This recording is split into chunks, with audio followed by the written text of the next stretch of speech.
téléspectateurs, je vous dis bonjour.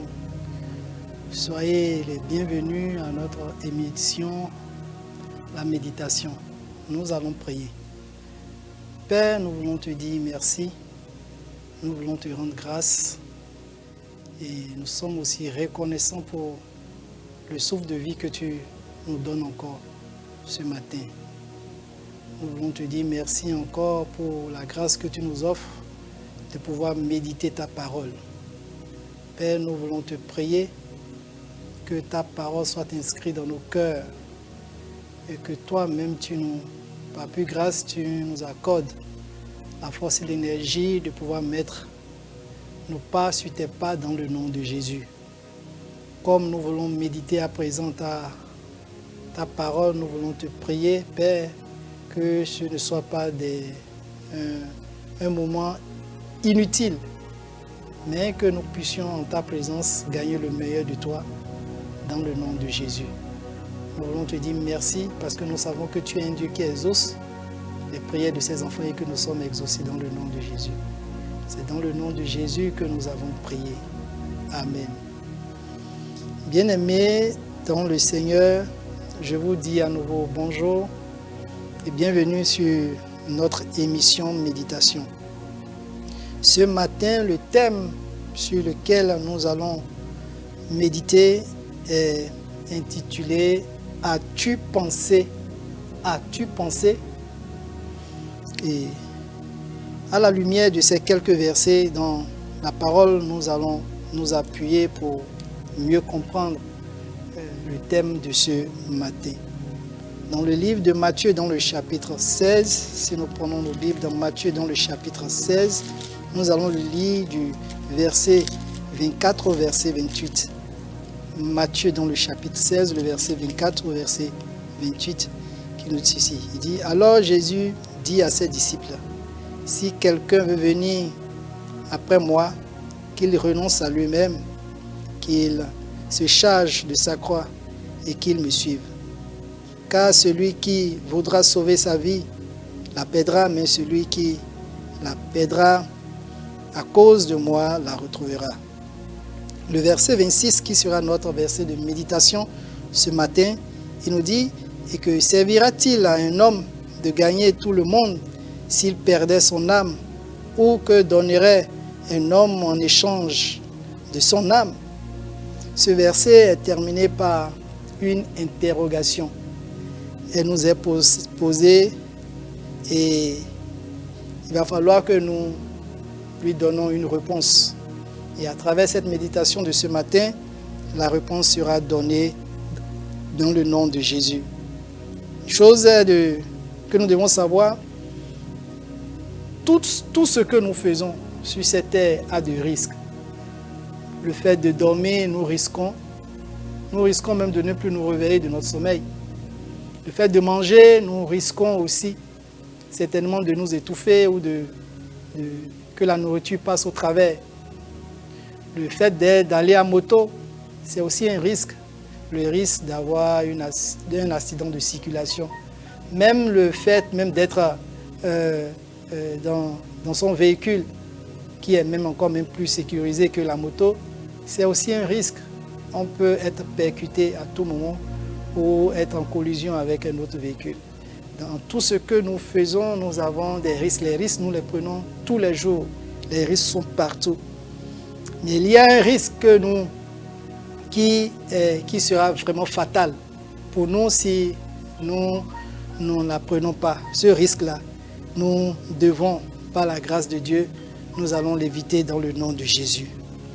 Donc, d'autres font même tout sans penser à demain, parce qu'ils se disent que comme nous avons le risque partout, nous devons aller comme si cela. Donc, on a l'habitude de se focaliser sur ses activités, sa famille, sans vivre au jour le jour, vivre au jour le jour.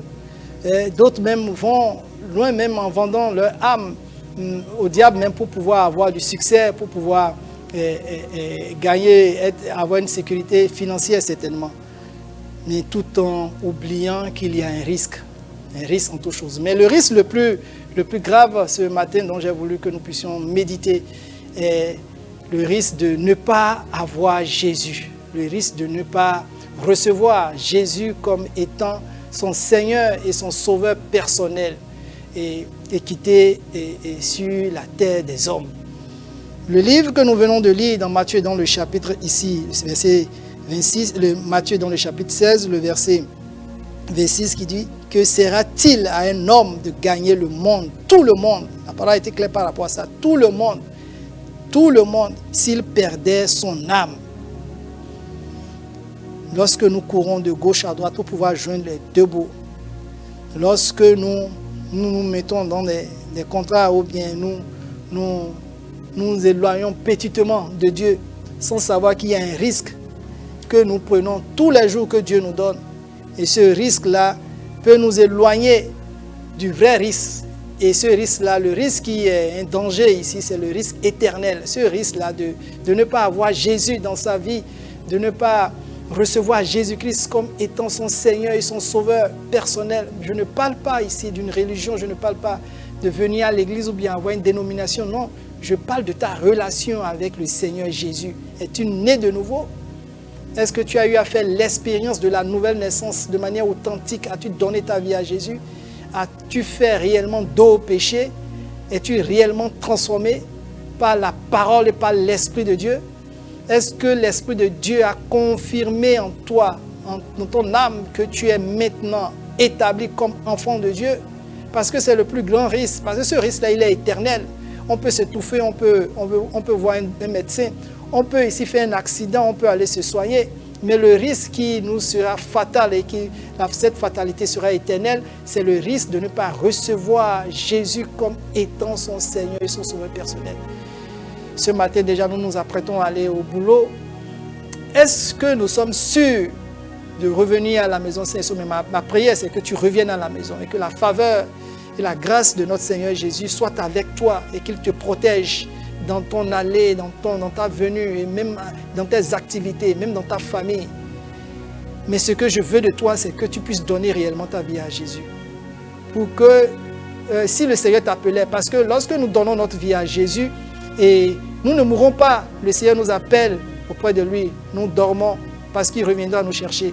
Ce risque-là, là il n'y a plus un risque parce que nous savons que nous somnolons, nous dormons et il viendra nous chercher au jour opportun.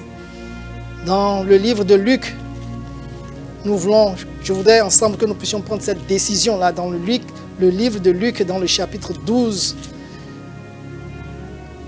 le verset 16 au verset 20.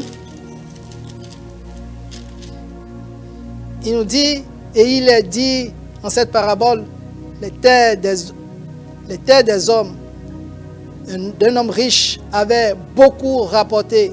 Et il le raisonnait en lui-même disant, que ferai-je car je n'ai de place pour serrer ma récolte. Voici, dit-il, ce que je ferai. J'abattrai mes greniers, je bâtirai plus grand, j'y amasserai toute ma récolte et tous mes biens. Et je dirai à mon âme, tu as beaucoup de biens en réserve pour plusieurs années, repose-toi, mange, bois et réjouis-toi.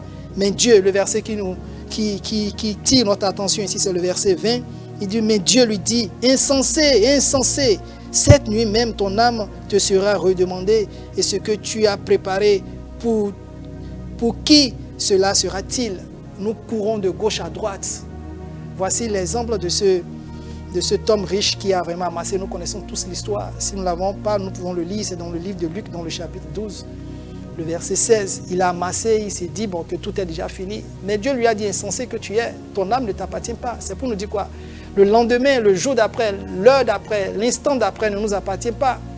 C'est là le vrai risque. Si nous n'avons pas le Seigneur Jésus-Christ en nous, nous n'avons pas été réconciliés véritablement avec lui. Lorsque nous allons mourir, nous parlons d'éternité. Soit tu passes l'éternité dans la félicité de l'éternel, soit tu seras dans le temps ardent du feu. Ma prière, c'est qu'à travers cette méditation, tu reviennes véritablement à lui. À travers une marche sincère, à travers, non pas une religion, non, pas parce que je viens à l'église, non pas parce que je prie, je jeûne, non, non parce que je prophétise, non. Mais est-ce que tu t'es réconcilié véritablement. La réconciliation passe par la repentance. Et la repentance veut dire revenir. Revenir à Dieu. Nous devons revenir à Dieu. C'est le risque. As-tu pensé réellement au risque? Ma prière, c'est que tu puisses penser à ce risque-là. Puisque un homme, fut-il dans la Bible, à un moment donné de sa vie, il est revenu en lui-même et il a décidé de revenir à lui. Et je voulais ensemble qu'à travers cette méditation, nous puissions revenir dans Luc, dans le chapitre ici 15, le verset 17. Luc 15, le verset 17, c'est la parabole du fils prodigue.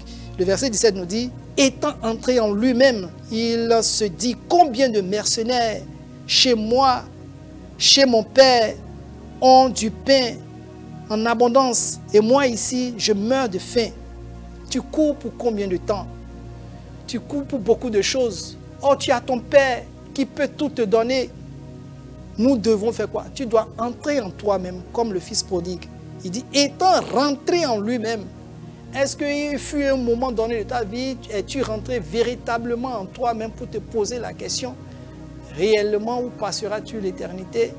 Le risque que tu prends, ces risques que nous prenons régulièrement, elles peuvent être fatales, d'accord, mais si cette fatalité-là nous amène dans une destination, dans une éternité qui n'est pas l'éternité auprès de notre Dieu, c'est une perte énorme d'avoir passé tout ce temps sur cette terre et de rentrer dans une éternité qui n'est pas celle de notre Père qui nous attend là-haut.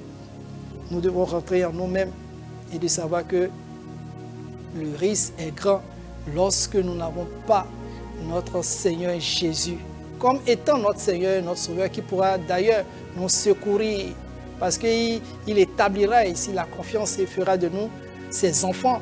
Et comment un père peut-il abandonner ses enfants? Pas possible. Un père ne peut pas abandonner ses enfants. Un père est toujours au chevet de ses enfants. C'est pour cela qu'il est mieux. Et nous avons une garantie à 100% lorsque nous avons un père comme Jésus. Nous avons un père comme Jésus qui est d'abord notre Seigneur et ensuite qui est devenu notre Sauveur. Nous devons lui faire confiance et nous devons rétablir cette relation-là.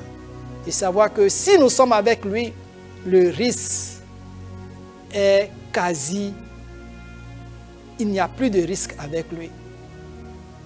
Le risque est quasiment zéro lorsque nous sommes avec notre Seigneur Jésus. Voici un peu ces paroles que nous avons voulu partager ensemble ce matin et qu'elles nous servent de méditation tout au long de cette journée ou tout au long de cette nuit. Ça dépend de l'heure à laquelle nous nous recevons. Et Dieu est toujours là pour nous secourir. Alors il est toujours temps de venir à lui. Sa main est toujours disposée pour nous recevoir. Pourquoi ne pas venir à lui ce matin? Pourquoi ne pas baisser la tête dans la prière et lui présenter alors ta situation? Dis Seigneur, oui, je viens à toi. Pendant que ta miséricorde est encore disponible, accorde-moi la grâce, Seigneur, de venir sincèrement à toi.